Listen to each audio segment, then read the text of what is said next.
Alright, तो इस lesson में हम देखेंगे कि लूप्स एंड इटरेशंस क्या होती हैं और कोई भी स्टेटमेंट्स को हम बार बार किस तरह रिपीट कर सकते हैं। फर्स्ट ऑफ ऑल हम इस फाइल को सेव कर लेते हैं loops.html के नाम से, और ये हमारी फाइल डेस्कटॉप पे सेव हो गई। और हम अपने कोड को यहाँ से थोड़ा क्लियर कर लेते हैं। ऑलराइट, सो लेट्स से आपको कोई भी स्टेटमेंट बार बार रिपीट करवानी है, तो अगर हम लूप्स को यूज़ ना करें, लेट्स से एक वेरिएबल ले लेते हैं, वेरिएबल ए लेते हैं और उसमें हम लिख देते हैं लेट्स से रैंडमली कुछ भी लिख सकते हैं, और इसको हम प्रिंट करवा लेते हैं डॉक्यूमेंट डॉट राइट में। ओके, तो डॉक्यूमेंट डॉट राइट में हम ए प्रिंट करवाते हैं, बट दिस टाइम हम एक दफ़ा प्रिंट नहीं करते बल्कि 10 दफ़ा कर लेते हैं। तो 10 दफ़ा प्रिंट करने के लिए हमें एफर्ट लगानी पड़ेगी कि बार बार हम अपना कोड कॉपी पेस्ट करें। ऑलराइट, तो जितने बार भी हमने बहरहाल इसको यहाँ पे लिखा है वो उतनी बार हमारे विंडो पे ब्राउज़र की प्रिंट हो जाएगा। ओके, और यहाँ पे हम लाइन ब्रेक भी लगा लेते हैं ताकि वो चीज़, यहाँ पे br का टैग यूज़ कर रहे हैं जो कि HTML का है। अगर आप ये टैग यूज़ करेंगे ऑब्वियसली लाइन ब्रेक हो जाएगी और ये कुछ कोड आपको इस तरह दिखेगा। तो ये एक तरीका है कि जिस तरह हम अपनी स्टेटमेंट को रिपीट करते हैं, बट ये एक अच्छा तरीका नहीं है और इसके लिए हम लूप्स यूज़ करते हैं। तो पहला जो लूप लिखने का तरीका है वो है हमारे पास फॉर लूप। फॉर लूप एक रेंज के बिटवीन किसी भी स्टेटमेंट को रन करता है, और जिस तरह हमारे पास फंक्शंस होते हैं या इफ़ होता है और उनका ब्लॉक होता है, हमारे पास फॉर का ब्लॉक होता है यहाँ पे। नाउ इसको लिखने के लिए फर्स्ट ऑफ ऑल हम एक वैल्यू देते हैं कि कहाँ से आपने इनिशिएट करनी है वैल्यू। तो लेट्स से हम 0 to 10 कुछ प्रिंट करवाना चाहते हैं, तो आई की वैल्यू हमने रखी 0। हमने बोला कि आप 10 तक प्रिंट करें, तो 10 तक प्रिंट करने के लिए हमें इसको बताना पड़ेगा कि आप 10 से छोटे हैं। और यहाँ पे अगेन एक स्टेटमेंट के बाद सेमीकोलन, दूसरी स्टेटमेंट के बाद एंड वंस अगेन जो थर्ड एंड लास्ट हमारे पास यहाँ पे स्टेटमेंट है वो कंडीशनल स्टेटमेंट है, और सॉरी यहाँ पे इंक्रीमेंटल डिक्रीमेंटल स्टेटमेंट है। तो ये चीज़ हमने यहाँ पे डिफ़ाइन की, इनिशिएट की, यहाँ पे हमने कंडीशनल स्टेटमेंट दी, एंड देन यहाँ पर थर्ड स्टेटमेंट है कि आपने उसको इंक्रीमेंट करना है। रिमेंबर कि हम यहाँ पे एक इंक्रीमेंट कर रहे हैं नंबर में।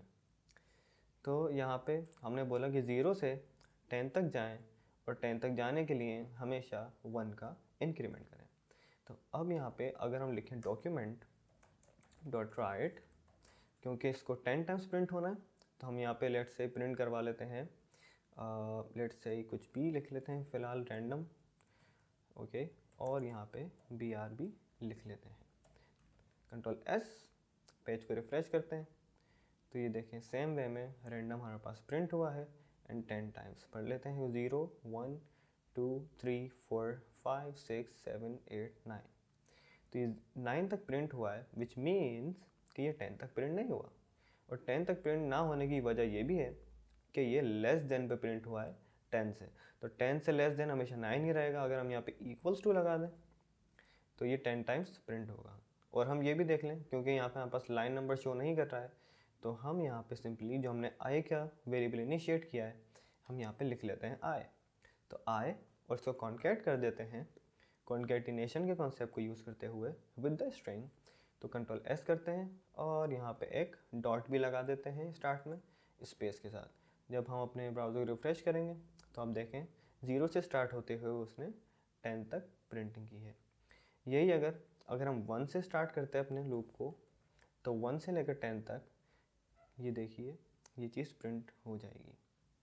नाउ यहाँ पे हमने इंक्रीमेंट करवाया, अगर आप डिक्रीमेंट करवाएंगे तो ऑब्वियसली 1 से 10 तक जाने के लिए डिक्रीमेंट तो होगा नहीं, तो हमें 1 की जगह 10 लिखना पड़ेगा, और 1 तक जाने के लिए हमें यहाँ पे कंडीशन को ऑपोजिट करना पड़ेगा। तो अब ये चीज़ रिवर्स हो गई है कि 10 से 1 तक जाना है और 1 का जो डिक्रीमेंट है वो लगाते जाना है after the statement.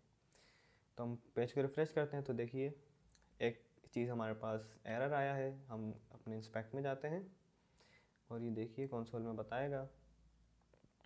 Okay, so error कोई भी नहीं है, बल्कि यहाँ पे हमने 11 लिख दिया है। तो 10 से लेकर हमें 1 तक जाना है। ओके, तो हम यहाँ पे आते हैं और इसको रिफ्रेश करते हैं, तो ये देखिए फ्रॉम 10 to 1 आफ्टर डिक्रीमेंटिंग 1 1 1, ये हमें एक स्टेटमेंट प्रिंट करता है, हमारी रिक्वायर्ड स्टेटमेंट। तो ये हमारा फॉर लूप है जिसके ज़रिए हम रिपीटेटिव टास्क कर सकते हैं विद डिफाइनिंग द रेंज। तो एक वैल्यू आप डिफाइन करते हैं, यहाँ पे ऑब्वियसली आप लेट यूज़ कर सकते हैं। ओके, हमने यहाँ पे वार यूज़ किया है, तो एक वेरिएबल आपने इनिशिएट किया और उसको यहाँ पे आपने कंडीशन बताई एंड देन उसके बाद इंक्रीमेंट डिक्रीमेंट किया और विद इन द वर्ड ही आपने उसको जो भी स्टेटमेंट रन करवानी थी आपने उसको प्रिंट करवा लिया। जिस तरह हमने लास्ट लेसन में फॉर लूप पढ़ा, फॉर की और कुछ वेरिएशंस होती हैं, वो हम इस लेसन में डिस्कस करेंगे। तो फॉर इन एक लूप होता है एंड फॉर ऑफ। अब ये दोनों जो लूप्स हैं, जब भी कोई चीज़ हमारे पास आइटरेटेबल होती है जिसके ज़रिए हम उसको from one index to another and to another up till end हम जा सकें, लाइक ऑब्जेक्ट्स, एरेज, या जैसे हमारी क्लासेस होती हैं, जब हम क्लास को कॉल करते हैं document dot gate element by class name, तो वो क्लास का एक तरह से आपको एरे रिप्रेजेंट हो रहा होता है जिसके ज़रिए आप उसको पूरा चला सकते हैं। तो अगर हम एक लेट्स से हम एक ऑब्जेक्ट बना लेते हैं, ओके, और इस ऑब्जेक्ट में कुछ हम फील्ड्स ऐड कर देते हैं, लेट्स से A0, B1 and C2। Okay, तो एक ऑब्जेक्ट है हमारे पास। अब अगर हम कहें कि इसकी जो तीनों फील्ड्स हैं वो हम देख सकें कि हैं कौन सी फील्ड्स, तो हम यहाँ पे फॉर इन का लूप यूज़ कर सकते हैं यहाँ पे। तो फॉर इन के लिए जैसे कि हमने फॉर स्टार्ट किया था, यहाँ पे हम एक वेरिएबल लेंगे वार या फिर लेट या वॉटेवर जो भी आप कीवर्ड यूज़ करना चाहें यहाँ पे। तो हम यहाँ पे वार लेते हैं लेट्स से, और यहाँ पे एक जिस तरह हमने एक आई वेरिएबल लिया था, यहाँ पे मोस्टली आई को कंसिडर किया जाता है जब भी हम लूप्स की बात करते हैं, but it is totally up to you which variable you want to use. तो हम यहाँ पे एक वेरिएबल ले लेते हैं वाई और इसमें लिख देते हैं in which is the variation for and in. तो वार कीवर्ड हमने लिया, एक वेरिएबल अपने हिसाब से इनिशिएट किया, और यहाँ पे हम कह रहे हैं कौन से ऑब्जेक्ट की आप बात कर रहे हो। ओके, तो हम इसके ब्लॉक में आते हैं और यहाँ पे डॉक्यूमेंट डॉट राइट करवाते हैं वाई। तो वाई क्या करेगा कि ऑब्जेक्ट की जितनी भी फील्ड्स हैं उन पे 1 बाय 1 उसको विज़िट करेगा और यहाँ पे हमारे पास लूप के अंदर आता रहेगा। तो it is totally up to us कि हम उससे फ़ायदा क्या उठाते हैं। इन दिस लाइन हम सिंपली उसको प्रिंट कर रहे हैं। तो जो पुराना कोड है वो मैं यहाँ से रिमूव कर लेता हूँ या उसको कमेंट कर देता हूँ कंट्रोल/ से, और यहाँ ऑब्जेक्ट है और वो यहाँ पे आइट्रेट हो रहा है, तो मैं कंट्रोल/S करता हूँ और अपने पेज पे जाके इसको रिफ़्रेश करता हूँ। ओके, ऑलराइट, सो यहाँ पे आप देखें ABC इसने हमें प्रिंट कर दिया, विच मीन्स कि पहली फील्ड A है, देन B है एंड देन C है। अगर आप चाहें कि इस फील्ड के अंदर वैल्यू क्या लिखी हुई है वो प्रिंट करवाना चाह रहे हैं, तो आप सिंपली ऑब्जेक्ट का नाम लिखें और उसको with in the square brackets लिख दें जो भी आपका इनिशिएटेड वेरिएबल है यहाँ पे। तो अब देखते हैं कि ऑब्जेक्ट के वाई इंडेक्स पे ये क्या शो करता है। तो अपने ब्राउज़र में आते हैं और देखें यहाँ पे इसने 0 1 2 शो करा, जो कि 0 1 2 ये तीनों फील्ड्स हैं। अब चाहें तो आप लाइन ब्रेक लगा के भी इसको देख सकते थे, बट नाउ हम ऐसा करते हैं कि बताते हैं कि A की वैल्यू 0 है, B की 1 है। तो ये ऐसा करने के लिए हम सिंपली यहाँ पे स्ट्रिंग की कॉन्कैटिनेशन करेंगे स्ट्रिंग की। तो यहाँ पे हम लिखते हैं let's say y which is coming already y, then उसको कॉन्कैट करते हैं थ्रू प्लस, ओके, और यहाँ पे एक कॉलन लगा देते हैं। ओके, तो विच is the variable followed by the colon a space and it is defining the value it contains. Now हम जाएंगे अपने ब्राउज़र में, रिफ़्रेश करते हैं, तो A0 B1 C2 only thing is remaining which is यहाँ पे हमने कॉन्कैट इसको नहीं किया BR टैग के साथ, जो कि एक लाइन ब्रेक है। कंट्रोल/S, और अब यहाँ पे आप देख सकेंगे कि परफेक्टली उसने एक ऑब्जेक्ट को पूरा आइट्रेट कर दिया है। अब अगर यही चीज़ विद द एरे करना चाहें, लेट्स ट्राई दिस आउट, कि हम एक एरे लेते हैं और उसमें कुछ वैल्यूज़ पुट कर देते हैं 10, 20, 30 और यहाँ पे ऑब्जेक्ट की जगह एरे लिख देते हैं। तो हमारे पास 10, 20, 30 है और now let's try this out. Page को रिफ्रेश करते हैं और देखें इसमें 0, 1, 2 बिल्कुल सही चले क्योंकि वो इंडेक्सेस थी, और यहाँ पे जो इसने वैल्यूज़ दी हैं वो अनडिफाइंड दी हैं। अनडिफाइंड इसलिए दी क्योंकि हम ऑब्जेक्ट की ही उस फील्ड को रेफ़र कर रहे हैं। अब उस फील्ड में क्या है हमारे पास, वाई। जब 0, 1, 2 ऑब्जेक्ट से बोल रहे हैं, it doesn't recognize it by itself क्योंकि ये कोई एरे नहीं है। तो हम सिंपली अपने एरे को कॉल करते हैं यहाँ पे और अब पेज को रिफ्रेश करते हैं तो ये देखें इसने एरे को भी आइट्रेट कर दिया है। बट जब हम फॉर इन वाले लूप की बात करते हैं तो इट इज़ नॉट प्रिफर्ड कि हम एरे को इसके साथ यूज़ करें, क्योंकि समटाइम्स इसकी जो हमारे जो जिस तरह हमने रखा हुआ होता है एक ऑर्डर में, वो समटाइम्स डिफ़र कर जाता है, which is for we use for of. तो सिंपली आपने ये करना है कि जो आप वेरिएबल बना रहे थे, लेट्स से इसका नाम x रख लेते हैं और सिंपली ऑफ लिख दें एंड देन जो भी आपका आइट्रेटेबल ऑब्जेक्ट है। तो यहाँ पे मैं लाइन को कॉपी करके यहाँ पेस्ट कर लेता हूँ और आप ये देखें कि it is going to work same but it is preferred way to use with arrays. तो अगर मैं इस कोड को भी कमेंट करूँ for here comment, let me do it one more time, तो ये चीज़ हमने कमेंट कर दी है। नाउ फॉर ऑफ का जो लूप है हम उसको देखते हैं कि ये क्या सेम वे में प्रिंट करता है। तो हम यहाँ पे देखते हैं रिफ़्रेश करके, नाउ कुछ एरर आ गया है तो हम उसको Ctrl+Shift+I प्रेस करते हैं तो आप देखें कि error y is not defined, which means के यहाँ पे कोई y का वेरिएबल नहीं है और हमने यहाँ इसको यूज़ कर लिया है। सिंस हमने यहाँ पे x को यूज़ किया है, हम अगेन x को ही यूज़ करेंगे। तो इन चीज़ों का ध्यान रखें, जब भी आप कोई कोड कॉपी करके उसमें कोई चेंज करें तो मेक श्योर कि आपने जो चेंजेस हैं उसमें मुकम्मल किए हों। Now let's try this out, page refresh और देखें अगेन इसने थोड़ा सा डिफरेंट वे में इसको हमें शो करा 10, 20, 30। नाउ अगर मैं इसको 1 मिनट के लिए ये वाला कोड खोल दूँ तो आपको समझाने में आसानी होगी। और हम करते हैं ओके, ये 3 लाइन इसकी प्रिंट होंगी, 3 लाइन इसकी प्रिंट होंगी, फिर इसका हम डिफरेंस समझने की कोशिश करते हैं। ओके, तो 0 इंडेक्स पे 10 है, फर्स्ट यानी जो 1 इंडेक्स है हमारी उस पर 20 है एंड 2 हमारी जो इंडेक्स है उस पर 30 है। नाउ अब क्योंकि फॉर ऑफ जो है हमें डायरेक्टली वैल्यूज़ रिटर्न कर रहा है उस एरे में इंडेक्स पे जो रखी हुई हैं एलिमेंट्स पे, यानी कि ये जहाँ पे हमें 0 मिल रही थी वो डायरेक्टली हमें 10 दे रहा है, तो यहाँ हमें डायरेक्टली 10 मिल रहा है। अब 10th इंडेक्स पे हमारे एरे की कुछ भी नहीं रखा हुआ, ना 20 पर है ना 30 पर है, एंड दैट इज़ वाई उस एरे में से हमारे पास कुछ लिखा हुआ नहीं आ रहा। नाउ अगर यहाँ के हमारे पास होती पूरी इंडेक्सेस तो वो सेम चीज़ प्रिंट हो जाती with respect to the index. तो 10 इंडेक्स पे जो भी एलिमेंट होगा वो यहाँ प्रिंट हो जाएगा। अदरवाइज अगर वो एलिमेंट एग्जिस्ट नहीं करता, undefined would be shown on your browser. तो these are the 2 other ways of using for loop. अब पहले जो लूप था हमने सिंपली उसमें 3 स्टेटमेंट्स दे सकते थे और उसमें एक रेंज हम डिफ़ाइन करते थे। इसमें हमें रेंज नहीं बतानी पड़ती और ये जो भी आइट्रेटेबल ऑब्जेक्ट होता है उसको फ्रॉम स्टार्ट टू एंड उस पर आइट्रेशन करता है। ऑलराइट, सो फॉर लूप्स को कंटिन्यू करते हुए हमारे पास एक और फॉर का लूप है जो कि कहलाता है फॉर ईच। फॉर ईच काफ़ी बेनिफिशियल रहता है जब भी हमें कभी किसी आइट्रेटेबल ऑब्जेक्ट्स पे हमें लूप चलवाना हो, उसको गो थ्रू करना हो।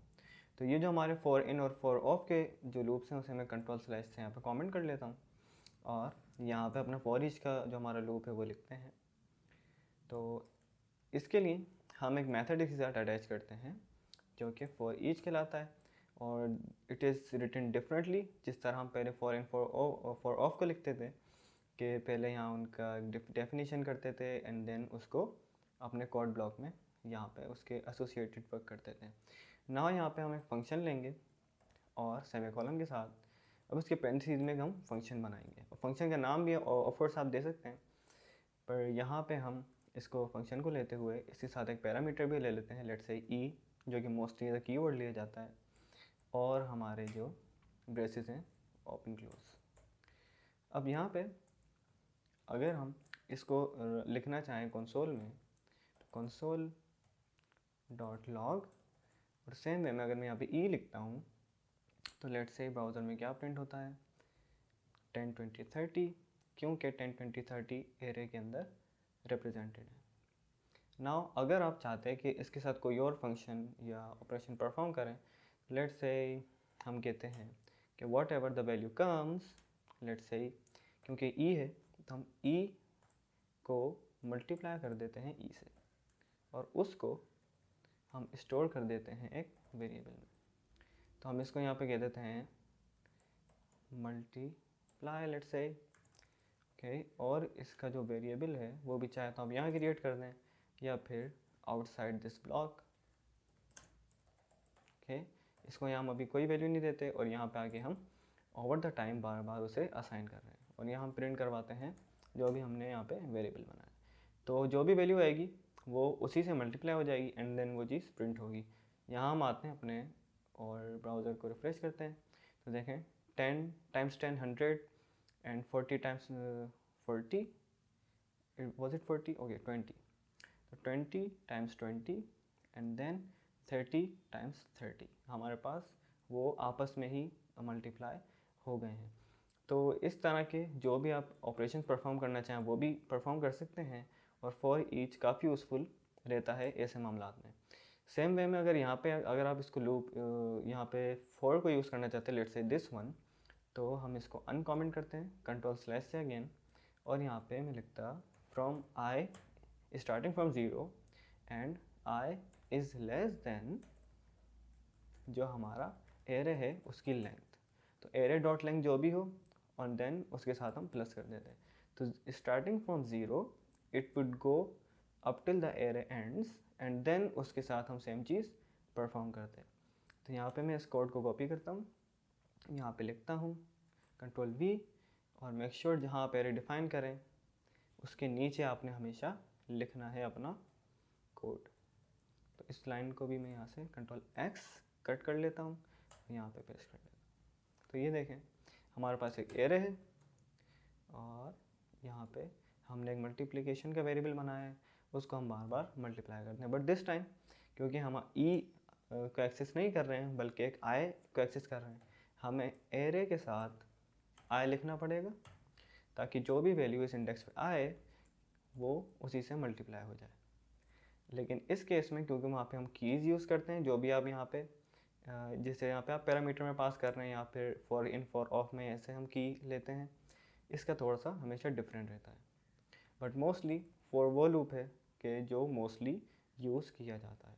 तो देखते हैं कि इसका भी जो हमारे पास रिज़ल्ट है वो सेम आता है या नहीं। तो पेज को रिफ्रेश करते हैं और ये देखें उसने सेम वे में रिज़ल्ट प्रोड्यूस किया है और ये 2 टाइम्स इसलिए यहाँ पे हमें शो हो रहा है क्योंकि यहाँ पे भी हमने दोबारा वही चीज़ रिपीट की है। That's how you work with for each. इस तरह हमने फॉर के लूप्स को डिफरेंट तरीक़ों से यूज़ करते हुए देखा प्रीवियस लेसन्स में। Now we will use while loops. Now first of all I would like to save it with a different name, तो कंट्रोल शिफ्ट एस और यहाँ पे मैं इसका नाम रख लेता हूँ while loops dot HTML। It is already has recognise, तो मुझे यहाँ पे डॉट HTML लिखने की ज़रूरत नहीं है, डेस्कटॉप पे फाइल मैंने सेव कर ली। नाउ अगर मैं यहाँ से अपना कोड रिमूव कर लूँ एंड स्टार्टिंग फ्रॉम 0, तो लेट्स से मैं एक वेरिएबल क्रिएट करता हूँ। While loop is written differently कि जिस तरह हम फॉर लूप्स लिखते हैं, तो हमने एक वेरिएबल इनिशिएट किया आई विद 0 और यहाँ पे मैंने वाइल का कीवर्ड यूज़ करा और इसके पैरेंथेसिस में एक कंडीशन दी। तो जब तक वो कंडीशन ट्रू होगी तो इसका जो ब्लॉक होगा वो एग्जीक्यूट होता रहेगा। तो मैंने लिखा कि जब तक आई इज़ लेस दैन 10 है। अब देखें फॉर लूप में हम लिखते थे कि एक वैल्यू इनिशिएट हुई, एक कंडीशनल स्टेटमेंट आई एंड देन उसमें हम इंक्रीमेंट डिक्रीमेंट करते थे। अब यहाँ पे हमने वही सेम चीज़ करनी है विद इन द बॉडी। तो अगर ये क्रिएट हुआ वेरिएबल और आई जो है 10 से छोटा हुआ तो ये इस ब्लॉक में आ जाएगा। अब यहाँ पे हम लेट्स से लिखवा लेते हैं document dot right, but this time थोड़ा सा हम यहाँ पे HTML भी लिख लेते हैं। तो हम एक p टैग लेते हैं और उसके अंदर हम लिखते हैं जो भी हमारे पास आई आ रहा है।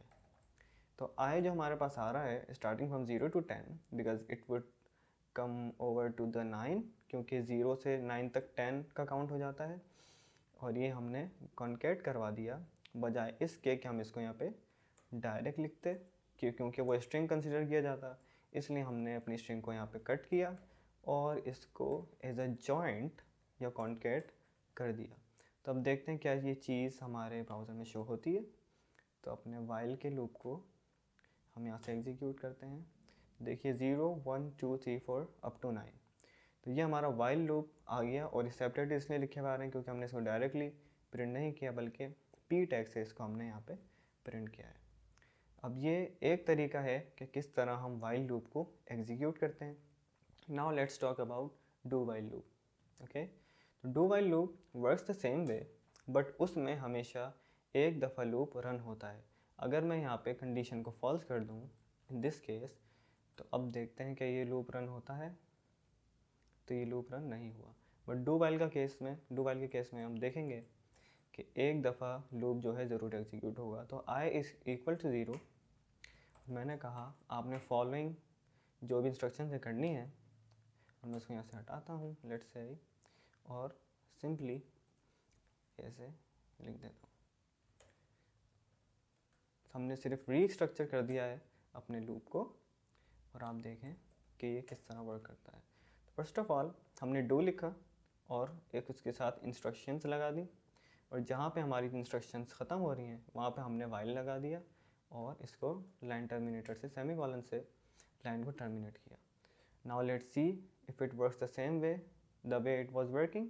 तो पेज को हमने रिफ्रेश किया और ये देखें it is working still the same वे। अब अगर मैं यहाँ पे अपनी कंडीशन को फॉल्स भी करता हूँ कि i बराबर है 0 के और i बड़ा है 10 से, तो ये दो बातें अलग हैं और कंडीशन फॉल्स हो गई है, बट स्टिल ये एक दफ़ा लूप रन होगा। तो ये देखें इसने 0 मेरे पास प्रिंट कर दिया है। तो ये हमारे पास थे वाइल लूप्स विद 2 वेरिएशंस के जिस तरह हम पहले वाइल को स्टार्ट करते हैं and then we can do with do. इससे पहले गुर्बत से